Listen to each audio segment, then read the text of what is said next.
Good morning, everybody. It's going up to 10 o'clock. We had kind of planned to try and get going for about 11, but given I woke up about 20 past 10, that's probably not too realistic, but I think we'll try and get going before 12 at the very latest. So need to get a little bit of a wriggle along here. Now, luckily, we've actually got the sun out, so I'm not actually going to get out of bed for you lot, but there is a cloud inversion thingamybobs down there. Probably would have been a bit better earlier on, because it looks like you can see some hills within the inversion, but you can see Fairbrook Naze is just over there somewhere. So we didn't get that far, but just luckily we were coming around this side where there was water down in the valley, and Chris thankfully spotted this little bit. I'd gone off to get some water because we were thinking about going back on ourselves a little bit with some water. And while I'd gone for water, because Chris had about a litre on him, which, you know, he might have got away with for the night. I only had about half a litre on me, which, you know, was realistically, you know, obviously if it had been an absolute emergency, then it would have had to have done, but realistically that's nowhere near enough. I mean, I've used a 2 litre bottle already, and I've just started my second 2 litre bottle, so I always like to have 4 litres in camp wherever possible. I could probably get away with, to be honest, I could probably get away with 3 litres at a pinch, but that would be, you know, being very careful with what I was doing. So, but, oh boy, did I sleep well last night. I put my head down about 9, and I must have fallen asleep quite soon after that. I woke up again about 2, and I must admit I did have a couple of cups of tea and watched a bit of a film for a few minutes until about 3, and then from 3 o'clock I was just out completely until I woke up. I think I may have woken up for a minute or 2 at 7 because the pillow had gone down a bit. But basically, even with a flat pillow, I slept all the way through from pretty much 3 until after 10. Anyway, here's my first cup of tea of the morning. So I think I'm gonna put some more water on and get that ticking over for the next tea and porridge. But yes, it was quite a challenge finding this spot yesterday, because we were walking along the entire, well, not the entire length of the south side, but walking along the south side. I was thinking we'd find something around seal stones, but saw nothing. I mean, obviously we were mainly on the path, but we'd wander up into the rocks occasionally occasionally. But we couldn't see anything up there, and we couldn't nose around too long because time was ticking by. And we were pretty sure that EverNew, which is over there, had something. So we were kind of heading in that general direction. And we started to go down. But Chris, he doesn't like very, very tight, narrow rocks with a big drop-off, which is understandable. So we had to come back up again. And then we were thinking about that maybe we should go back. I was for the general carrying on. But you kind of try and fit in with, what the other person wants to do. The only thing is, I needed water. And Chris knew that he'd seen a place about 10 minutes back. So it was probably easier to go back 10 minutes, and it would have been about 20 minutes, half an hour over to EverNew in the dark. So anyway, I thankfully found some water, because we hadn't seen any for like hours. I guess it's just been so dry generally in the summer that all the water that has landed is just sunk underground. And there's the streams and rivulets are just not flowing. Anyway, we found some water here, and like I said, when I got back here, he'd spotted this little area here. And then I had a quick look at it, and I said, yeah, I think we'll get something in there, even if it's not perfect. And I must admit, it's not bad, really. Not a bad spot at all. And then we just pitched up. It was obviously dark by then. It was about 5:30, I think. So we got everything, or maybe not quite 5:30. Yeah, it was about 5 anyway. It'd definitely been dark a while. Okay, well, I'm going to have a little bit of a sort out in here. I put Lassie's bed out for her, but all that it's done is now literally make her bed wet. So she didn't once go on it. She was just outside. Some of the time she was down in that grassy bit there. She must have found another grassy bit somewhere else. So the dog bed that was dry is now just got dew all over it. So I'll leave it out a little bit longer, see whether any warmth can get on it to dry it out, and then I will dry it. I'll pack it away.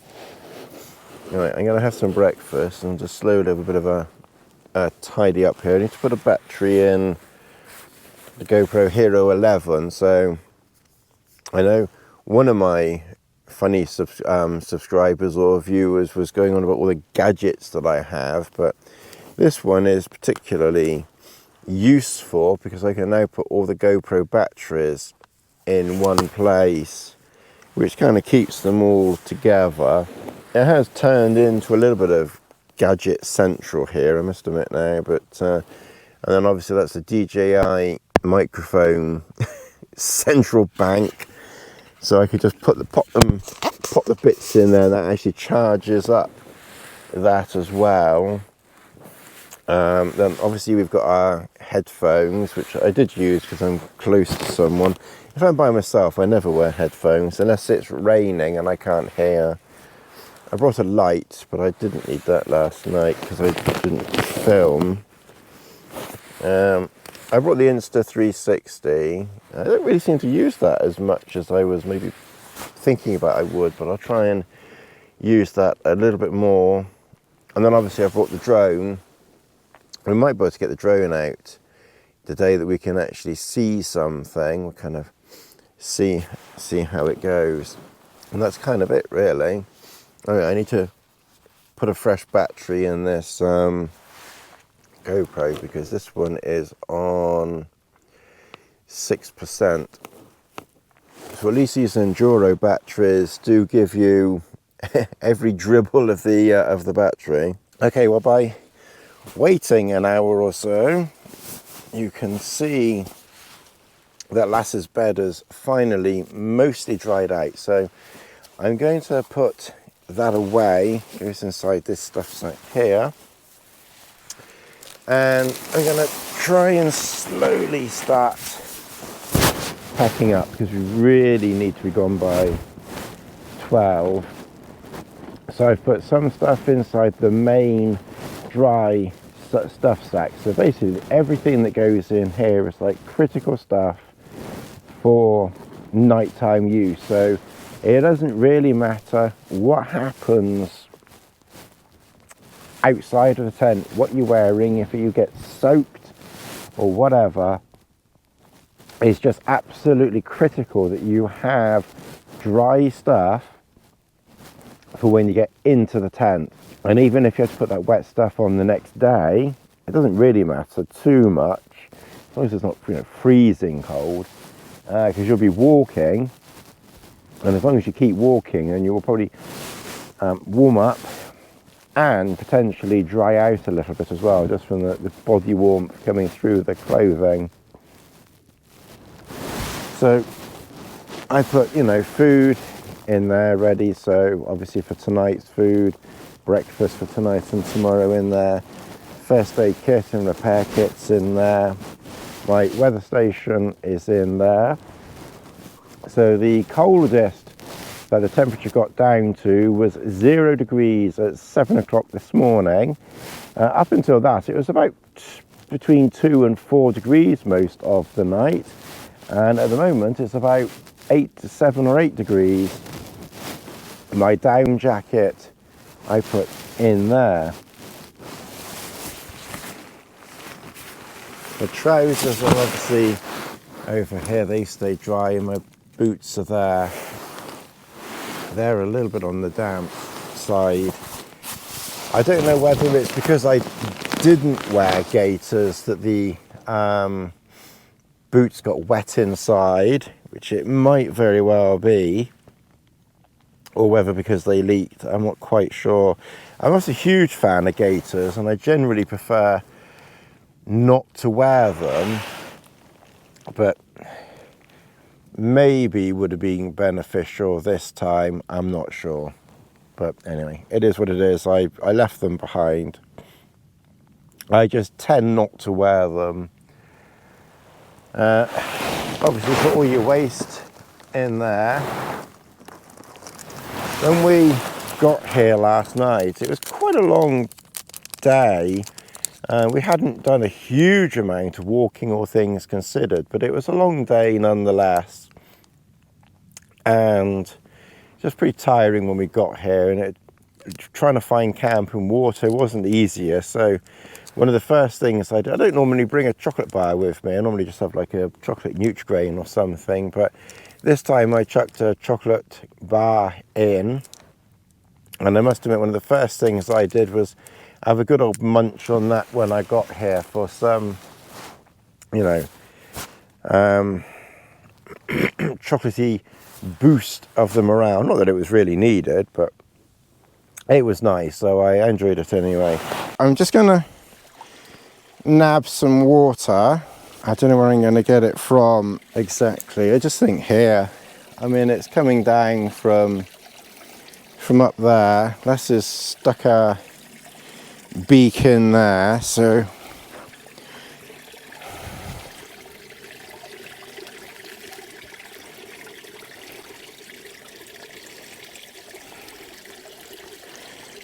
maybe we can get some just there with any luck. Oop. I'm not the most stable, steady of people these days, I must admit. Oh, God almighty. Yeah. Okay, so we're going to walk, or attempt to walk, right across the middle of, oh crikey, there are holes here and there, and there's a you know, we couldn't find water. There's plenty of water down there. Anyway, we're coming along here because we're gonna try and go directly across. Some water through there. There's even a half flat area here. I don't think it's that brilliant, but I don't think it's a very good pitching area. So I have a feeling that it's going to be quite tough going. It's about 1 3/4 kilometers across as the crow flies, but I suspect that walking it will be a bit further than that, because there are lots of bumps and divots and things like this funny little valley thing down here, and these are probably so small that they don't really appear on the map. So I think most maps will only show something that's over 10 meters high.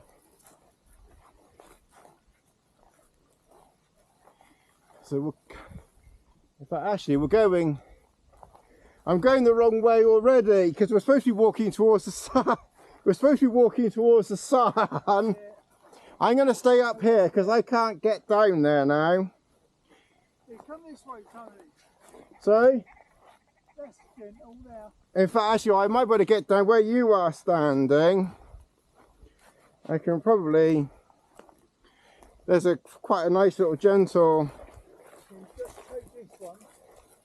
There, look. Yeah. I think right in front of where you are. Looks like I can get down here. I can get down here.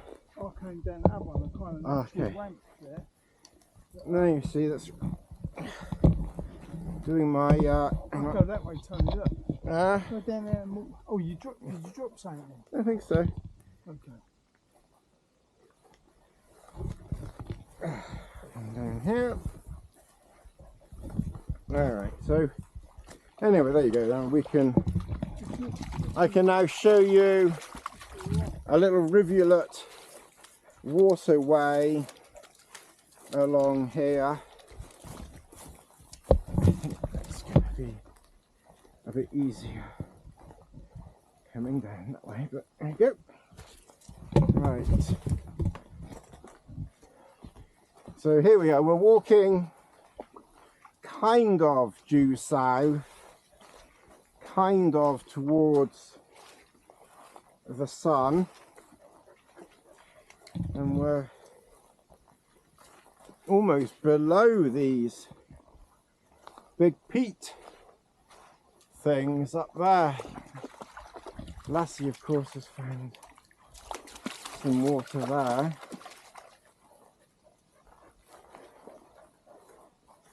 But I don't think we'll be walking in exactly a straight line. We found this, well, I say I have, Chris found this little valley which seems to be going in the way that we want it to go. And the walking here is not too bad. And it's quite mild too. It's not cold. Again, like yesterday. If we exit here, or no. I think we can just go straight on. Yeah, I think we're gonna meander for the around. moment. I mean, the sun's a bit to our left, but so at some point we're going to have to go to the left. But this is still generally taking us towards the sun. You've got all these little funny little valleys and Course of exits. look at this thing. Let me scope it out. Sorry, I'm gonna... Okay. Okay, so Chris is going to go up here and do some reconnaissance. He's going to stick his head above the parapet. We will. You can still follow it, Tony. Hey? You can still follow that one. Yeah. Okay. Okay. The end is back round to the left anyway. Okay. Oop. Okay, well that's the reconnaissance officer. Done his reconnaissancing. It kind of is generally, yeah, because it's doing a ziggy-zaggy thing, but it is ziggy-zaggying generally the way that we want. It's ziggy-zaggying over to the left, which is, the only thing is you might be worthwhile just going up over there because it's quite... But the upper bit doesn't follow it in the same way. If you get what I mean. Yeah. If you're out of this gully, Yeah. it doesn't. Because the gully is going around to the left, which is what we want.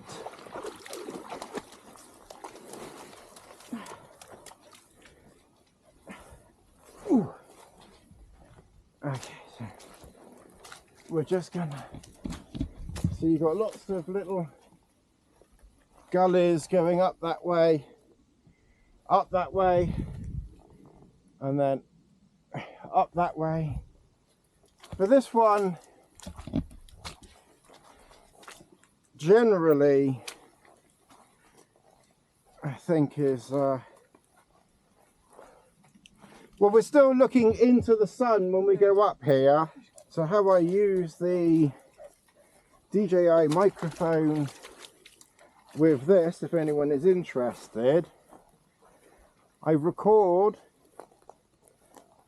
into the external microphone, just use the record button, and then when the record button is playing, it's recording into its memory on the unit on my chest, as it were, this audio.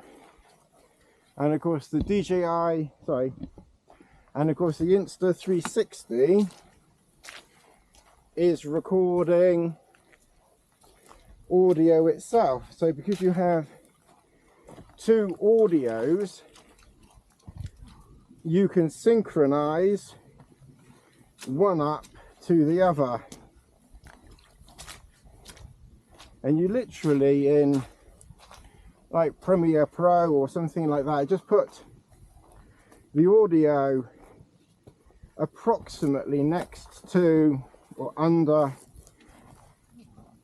the video file, sort of highlight them both, and then right click, and then click on synchronize, and like 30 seconds later it's got your two tracks lined up, and then you can just unlink the 360 footage, delete that voice, and then you've got you know, your voice. The only real thing with doing it this way is it's a little bit more work to do, because you kind of have to reframe the 360. So I don't like to do too much of it because it's a bit of a faff and a hassle, but not too much. And we're still walking directly towards the sun, which should still be due south because we've been walking that long. And this valley that we're walking in, gully or whatever you want to call it, it's pretty good walking, really. It's a lot easier so far than I was expecting. So far we've walked about, I'm still recording, so far we've walked about half a kilometre.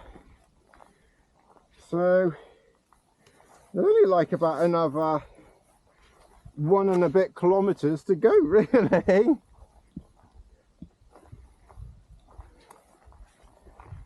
I don't know what it would be like coming up here after a lot of rain.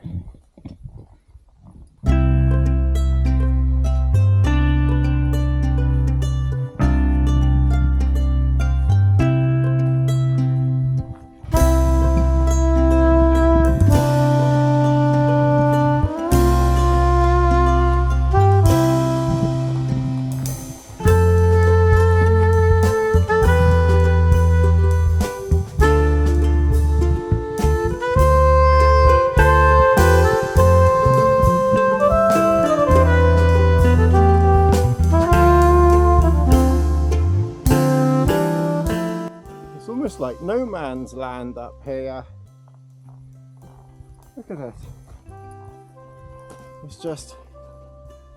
It's like a teenager's pitted, acne-ridden face. That's nice. And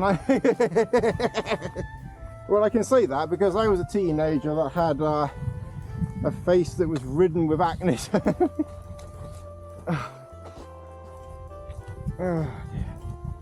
Tony's acne tails. So? Tony's acne tails. Tony's acne tails, yeah. Adrian Mole. Yeah, that's right, yeah, Adrian Mole. When I was a kid, my zits had zits. Oh. We may have found a little path here.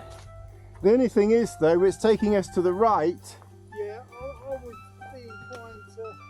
And I think we need to be going more to the left. Yeah, I think the line's in there, isn't it? So again, let's take a...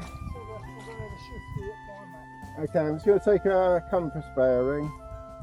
Yeah, well, we still need to be heading really directly into the sun still. We don't really want to be going to the side because the sun is still south, give or take a bit.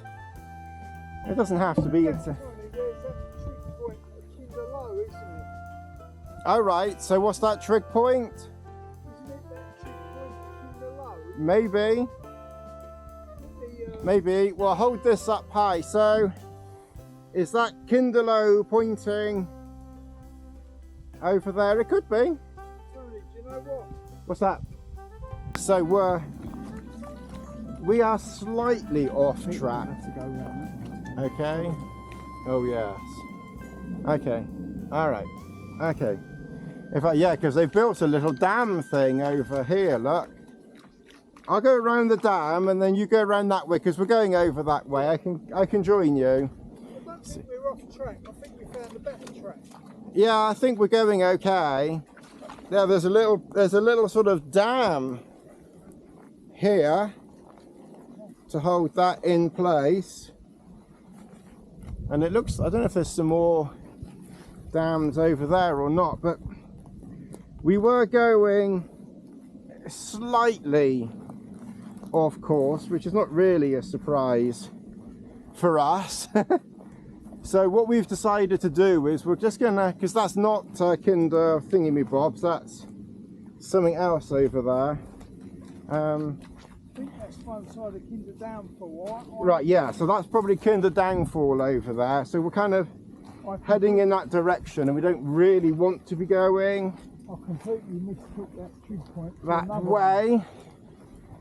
So we're going to walk about 100 meters or so, and hopefully we're going to pick up a path that will take us over towards Crowden Tower.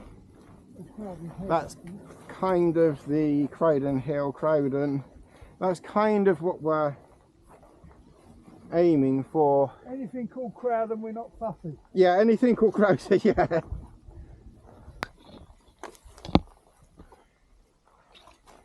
We're just walking along. Lassie wants to play with that, and someone's deposited their Christmas tree. A little bit early. It's a bit early to be dumping a Christmas tree. I think it's probably Father Christmas dropped it off by mistake. Someone really takes their Christmas tree dumping very seriously. Yeah.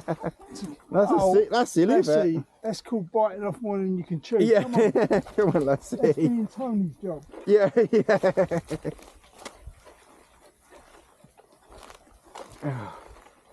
Okay, well we're heading, looks like we're heading this way. Yeah, so we're actually getting very, very close to that corner over there of that fall, so I definitely think we've gone a bit awry, a bit too much to the right, I think. Looks like we've got to cross a valley of some description. Oh. So yeah, we probably should have gone a little bit more to the left, but never mind. I don't think it really matters too much.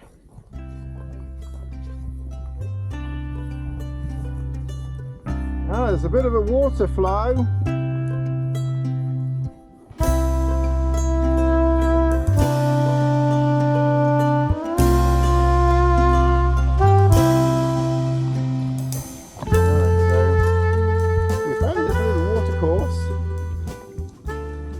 Seems to go right down the middle. Well, it probably isn't the middle, but right down there.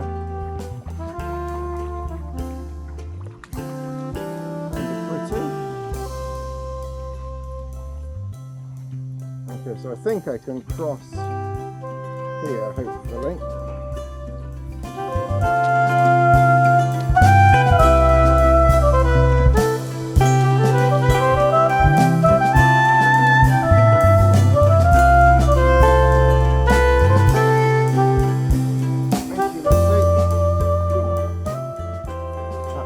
Definitely a trail of some description up here.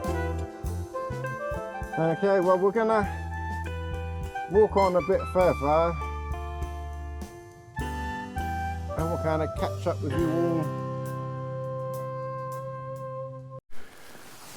Okay, back on the GoPro here. So we've been following the path along here, assuming that it's the same path that we need that takes us there. But as Mr. Siegel says in one of his films, or someone says in one of his films, assumption is the mother of all far footsups. So we don't want to be going that way. We've actually come off the path that we want, which is about 100 or 200 or 300 meters over that way. So we're going to probably, I think if we cross down here, maybe follow that valley just through there and try and pick up the path that we are supposed to be on. So if you are mad enough to walk in the middle of the Peak District, then just keep a pretty close eye either on your map if you're old school, or or GPS if you're modern and advanced like we are. It doesn't really matter what system you're using, you just need to keep a rough eye, or your compass even, just keep a rough eye on which direction you're supposed to be directionifying in. So we're going to go over that way, but there's some, well, it's pretty, I'm guessing that this path here, Andrew, Patrick, if you ever watch my video, probably not that ridiculously mad, but does this path maybe head over towards the nature reserve? Because this body of water seems to be going in that direction, which we don't really want to be, you know, going in. Okay, we're gonna, I think, cross over there. Should be jumpable over that way. Okay, well, we can see land. You can see land on the horizon. So we're probably not a million miles. I think when I looked it up, we were, well, back there, we were about 800 meters to the other side. And we've definitely done 200 or 300 meters of that, so we must be relatively close to the other side, crossing over to the other side. Okay, well, we're back off the path now, because one thing that wasn't quite right, we were following the path, but the path kind of, yep. Hang on.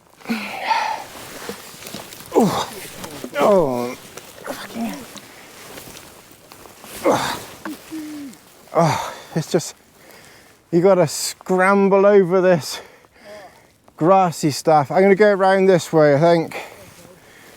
So we were following that path, and of course the path goes to the valley at the top of Crowden Clough, or to the left of Crowden Tower, but we're really kind of heading for Woolpacks, which is more to the right. So save just going all the way down there and then having to turn right, we've decided to try and cut across, which is probably easier said than done, and you certainly can't do it in a in a straight line, so we're gonna have to go. I'll go this way. I found a little gentle way down here, and then there's probably a little gentle way up over there. So, down there, across, follow Lassie up there.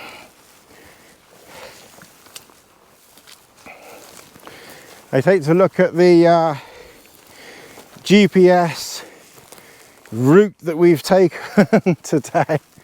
It's probably just zigzagging all across. It does get a little bit confusing as to which way you're going and where you're heading and everything else like that.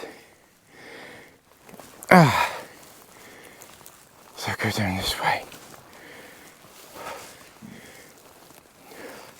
So Woolpacks is somewhere over there, so we should hopefully, time is now 3 o'clock,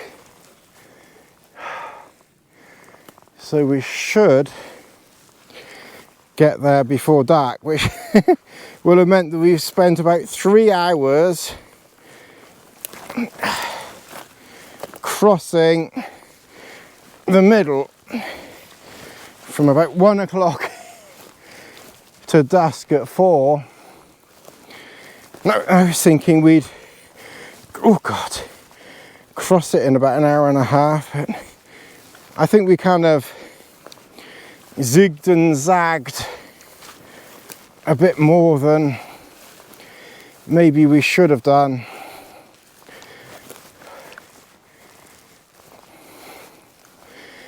Anyway, we'll get there.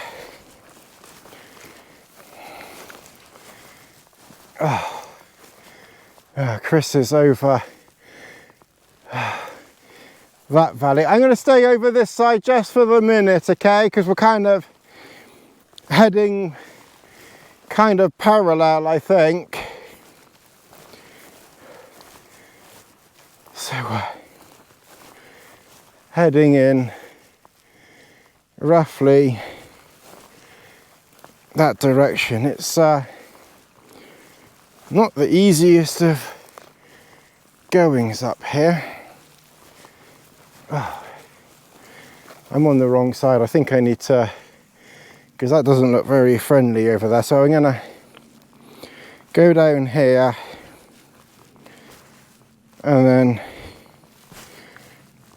I think catch up with Chris over there.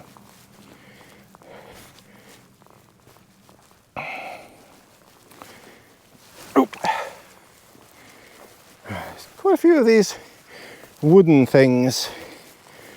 I think probably on the beach they're called groins. I don't know if they're called groins out here, but okay, well we're on the main path now that kind of circumnavigates the Peak District. Good job I sort of followed where Chris was walking, because he was kind of heading directly for the path. You can see Broadley Bank. Okay, yeah, so Grinslow Club. ah, right, okay. All right, so that's so what's that again called again? Sorry, my brain's dead. Broadley Bank. So it's Broadley Bank. That's Grinslow Knoll, sorry. Right. One or the other, but okay. And then that is there, I think, and then drop down off that. Okay. On the other side of that is Grinslow Clough. Right, okay. Which we kind of went around yesterday, because we went around to get over the back. We kind of done the perimeter of the edge all over the north side, looking for that shortest way across. Got you. Which I think is good if you're coming up ringing Roger, but for what we did, we've gone well east to go around the back to get on the north side. Right, okay. To come back over. So yeah, we burnt some calories yesterday. Yeah, we certainly did. Anyway, the last time we walked past that ridge there and then all the way around and then we went to the right, forward as it were from here, crossed the 6-10 minute, 15 minute crossing, camped over that way somewhere, and then we've kind of somehow find our way back over here somehow or other. And that's quite a cloud inversion right down there. Oop, might be on a path, but it's still pretty manky going in some places. You've got to kind of be a bit careful with where your feet are going.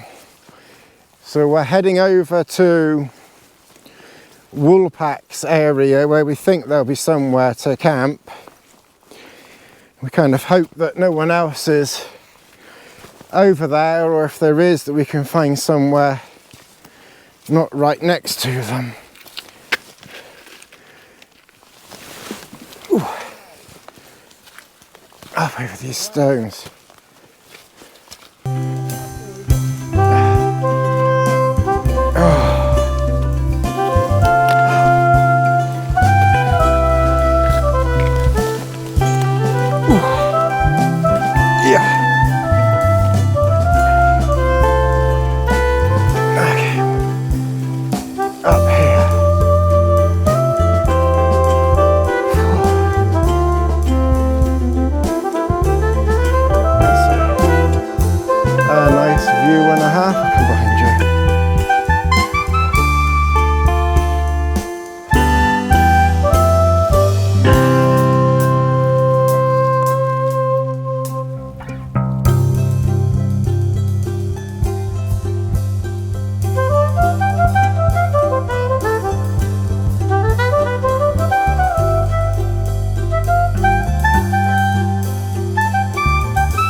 Good evening everybody, it's just gone I think 9 o'clock.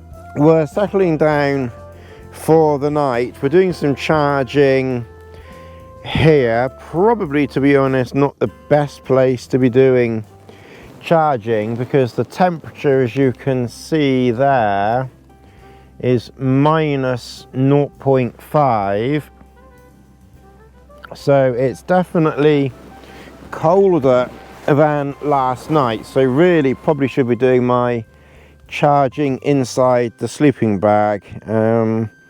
Normally I would, just to save some power, But I've got plenty of power and we're heading back tomorrow, so I don't need to be too finicky, you know, on that one. So I kind of just doing it there on top of the foam mat.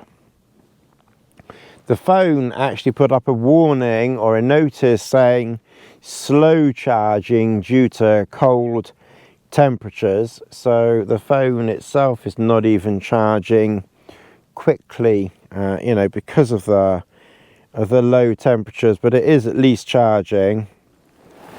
So we've had a cup of soups, we've had quite a lot of chocolate. I've nearly finished that that chocolate bar.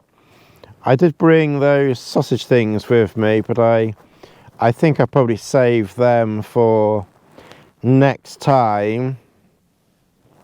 So it's just the usual jumbly mess, you know, around here. Like I said, I've got the Kestrel, I've got the DJI microphone system just there, fuel over there, some crackers and cheese. Probably won't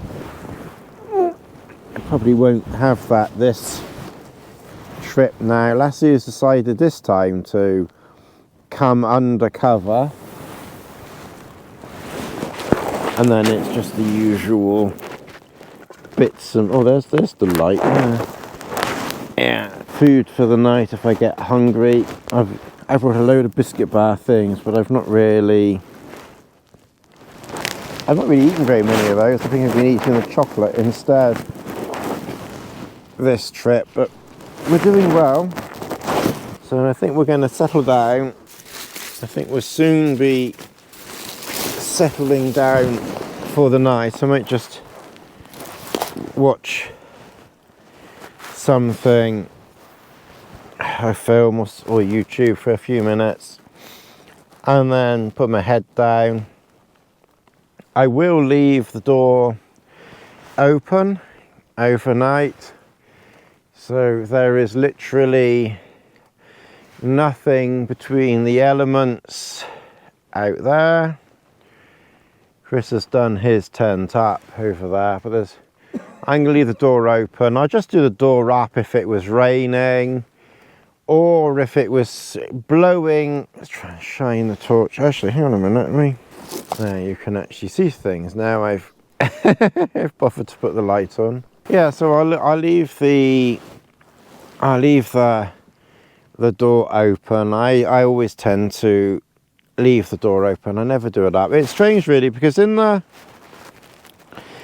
don't know how it is for anyone else, but in the summer I tend to bring a very light sleeping bag or quilt or something like that, and obviously because there are bugs around, I tend to, you know, bring a bug bivvy or something, and I find that adds maybe a degree of warmth to what to the quilt or whatever I'm sleeping under,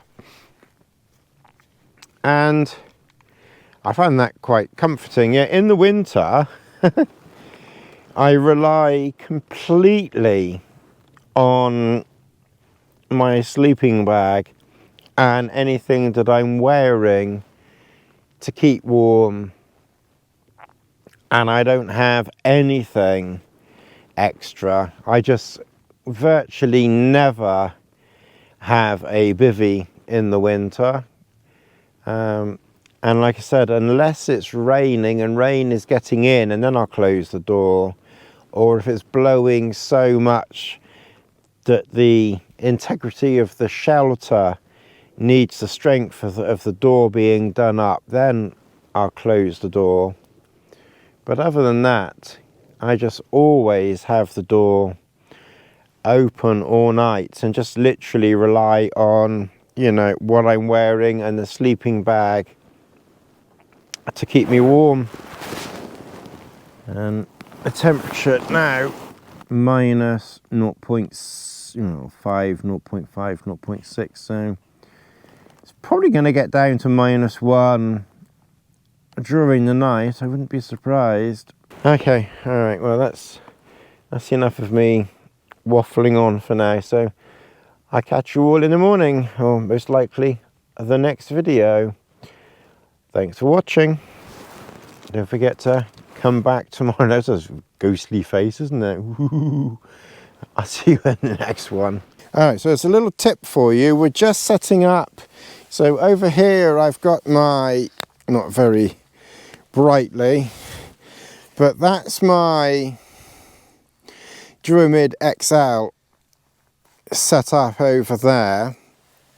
So literally just here, Chris is setting up his Scarp 1, and you know, sometimes these loops, The webbing, they can, yeah. the webbing can sometimes bang and clash on this when they're tied up there. Well, he's got this little sort of thin Velcro stuff that you can probably get at the garden centre that you hold your tomatoes up with. Cut the wrong length there. And he's just cut off. He's got that sort of. It's like a roll of sellotape, but it's a roll of thin. So what it is I think it's for, you know, if you've got tomato plants and you're growing them, you want to grow them straight up those thin. Right. Yes. And this is what they're for, I think. Right. Okay. So I think it's like the bag of probably about a few metres was about £4. Or Right. Okay. Years ago, God knows where it is now. So yeah, so you could just get that very, very thin strip of Velcro. It doesn't weigh anything at all. It really. Super lightweight, and just wrap that around those strappings if you want to, just so they don't. Tony, I've used this. So they don't hang down. I mean, I saw it there. Like thought, that. Oh, that looks good. I'll have a use for that. Yes. For a mod or something. Yeah, that's right. And it literally was in my cupboard for about 2 years. When I got this in February of this year, I got this, and I mean, I'd heard people saying about that on the review, but I never noticed it until one time I was out. It might have been the last time we were here, actually. Right. Okay. Or another time, but anyway, it flaps about. But I've used this for all sorts of things. I've got a trail star, and I've got a knockoff inner that's a winter inner. It might be a Lanshan or whatever, Lanshan 1 inner or whatever it was, I don't know. But it kind of works with a trail star. Right. But the thing is that I had trouble getting it to reach the actual hooks things. Yeah. So I kind of implemented this with bungee. Right. And it works absolutely brilliant. And I was out in the wind on the Sussex Downs. Right. This was about a month ago. It didn't move at all. All right. Just, Okay. So you attach that to the bungee cord. Yeah. Yeah. At either end, and it's just so static. All right. There's no. Yeah. So it'd be like. Lily the Pink special. Yeah. Good just for everything. Yeah, and there's other things. Yeah. Yeah. Life changing. Yeah. Life changing Velcro.